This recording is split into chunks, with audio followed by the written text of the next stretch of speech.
যদি কোনো বান্দার আমল নামার মধ্যে শিরিক মিশ্রিত আমল পায়, আমি আল্লাহ রাব্বুল আলামিন তার আমল নামাটা এইভাবে বাম হাতে ধরবো আর এইভাবে ছুঁড়ে ফেলে দেব। এবার হযরত লুকমান হাকিম তার সন্তানদেরকে উপদেশ দিচ্ছেন।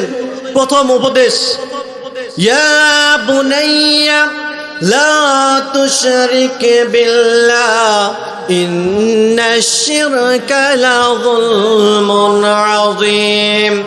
আল্লাহ রাব্বুল আলামিন বলতেছেন হযরত লুকমান হাকিমের কথাগুলো কুরআনুল কারীমের মধ্যে।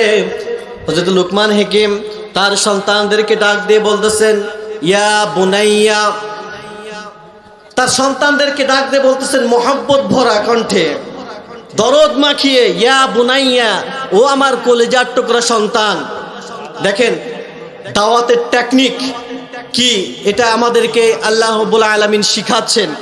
আপনার সন্তান বিপথে চলে গেছে, ভুল পথে চলে গেছে, মাদকাসক্ত হয়ে গেছে, আপনার কথা শুনে না, আপনি তাদেরকে কিভাবে সরল পথে নিয়ে এসে উপদেশ দিবেন, আল্লাহ তাআলা আমাদেরকে শিখাচ্ছেন। আল্লাহ তাআলা বলতেছেন হযরত লুকমান হাকিম তার সন্তানকে কিভাবে ডেকেছে, ও বান্দা শিখে নাও।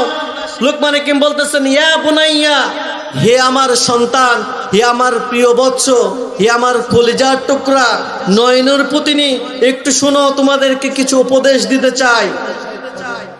কি উপদেশ দিলেন? আল্লাহ রাব্বুল আলামিন সেই কথা কুরআনুল কারীমে বলতেছেন, লা তুশরিক বিল্লাহ ইন্নাশ শিরকা লাযুলমুন আযীম। হযরত লুকমান হাকিম তার সন্তানদেরকে ডাক দিয়ে বলতেছেন, ও আমার বৎসরা শোনো শোনো, আল্লাহ রাব্বুল আলামিনের সাথে শিরক স্থাপন করিও না, আল্লাহ রাব্বুল আলামিনের সমকক্ষ কাউকে দাঁড় করিও না। ইন্নাশ শিরকা লাযুলমুন আযীম, নিশ্চয় নিশ্চয় আল্লাহ রাব্বুল আলামিনের সাথে কাউকে শরীক স্থাপন করা এটা সবচাইতে বড় জুলুম, বড় জুলুম, বড় জুলুম। যারা বলেন ঠিক কিনা? সবচাইতে ইম্পর্টেন্ট কথা, সবচাইতে গুরুত্বপূর্ণ কথা সবার আগে বলতে হয়। এই জন্য হযরত লুকমান হাকিম তার সন্তানদেরকে সবচাইতে ইম্পর্টেন্ট কথাটা বললেন। ইম্পর্টেন্ট কথা কি? আল্লাহ রাব্বুল আলামিনের সাথে কাউকে শরীক স্থাপন করা যাবে না। শিরক হচ্ছে সবচাইতে ভয়ঙ্কর একটি মারণ ব্যাধি। এটা ক্যান্সারের চাইতেও মারাত্মক। ক্যান্সারের আনসার আছে, কিন্তু শিরকের কোনো অ্যান্সার নাই। যারা বলেন ঠিক কিনা? এই জন্য এই শিরক থেকে আমাদেরকে বেঁচে থাকতে হবে। আল্লাহ রাব্বুল আলামিন আমাদেরকে সুন্দরভাবে ঘোষণা দিতেছেন, সন্তানকে দরদ মাখা কণ্ঠে তোমরা উপদেশ দিবে। সর্বপ্রথম লুকমান হাকিম সন্তানকে উপদেশ দিলেন, ও আমার সন্তানেরা, ও আমার বৎসরা, আল্লাহ রাব্বুল আলামিনের সাথে কাউকে শরীক স্থাপন করো না। কেননা এই শিরক স্থাপন করা হচ্ছে আল্লাহ তাআলার সাথে সবচাইতে বড় জুলুম। যারা বলেন ঠিক কিনা? শিরক স্থাপন এটা একটি জটিল বিষয়।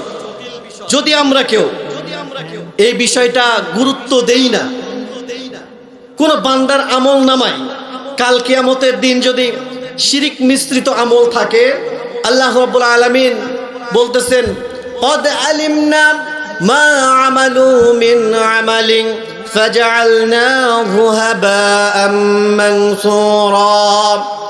যদি কোনো বান্দার আমল নামার মধ্যে শিরক মিশ্রিত আমল পায়, আমি আল্লাহ রাব্বুল আলামিন তার আমল নামাটা এইভাবে বাম হাতে ধরবো আর এইভাবে ছুঁড়ে ফেলে দেব, তার আমল নামার দিকে তাকাবই না। আর যদি আমল নামার মধ্যে শিরক না থাকে, শিরক না ব্যতীত অন্য কোনো গুনাহের আমল থাকে, গুনাহ থাকে, আল্লাহ রাব্বুল আলামিন বলতেছেন, ইন্নাল্লাহা লা ইয়াগফিরু আন ইউশরাকা বিহি ওয়া ইয়াগফিরু মা দুনা যালিকা লিমান ইয়াশা।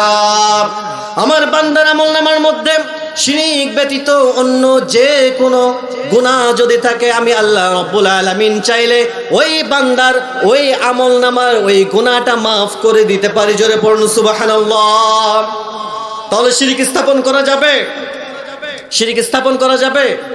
শিরক স্থাপন করা যাবে না। আল্লাহ তাআলা বলতেছেন, ওমাই ইউশরিক বিল্লাহি ফাকাদ হারামাল্লাহু আলাইহিল জান্নাহ ওয়া মাওয়াহুন নার। যে ব্যক্তি নাকি আমার সাথে শিরিক স্থাপন করবে তার জন্য জান্নাতকে হারাম করে দিয়ে জাহান্নামকে ওয়াজিব করে দিয়ে, জোরে বলেন নাউজুবিল্লাহ। কেউ কি চান জাহান্নামে যাইতে? কেউ কি চান জাহান্নামে যাইতে? আমরা কেউই জাহান্নামে যেতে চাই না, জোরে বলেন ঠিক কিনা? তাহলে আমরা শিরিক মিশ্রিত আমল করব না। রাজি আছি সকলে ইনশাআল্লাহ? হযরত লুকমান হাকিম তার সন্তানকে সেই কথাই সুন্দর করে বুঝাচ্ছেন, ও আমার বৎস, লা তুশরিক বিল্লাহ, আল্লাহর সাথে শিরিক করা যাবে না। ইন্নাশ শিরকা লাযুলমুন আযীম, অবশ্যই অবশ্যই আল্লাহ তাআলার সাথে শিরিক স্থাপন সবচাইতে বড় জুলুম।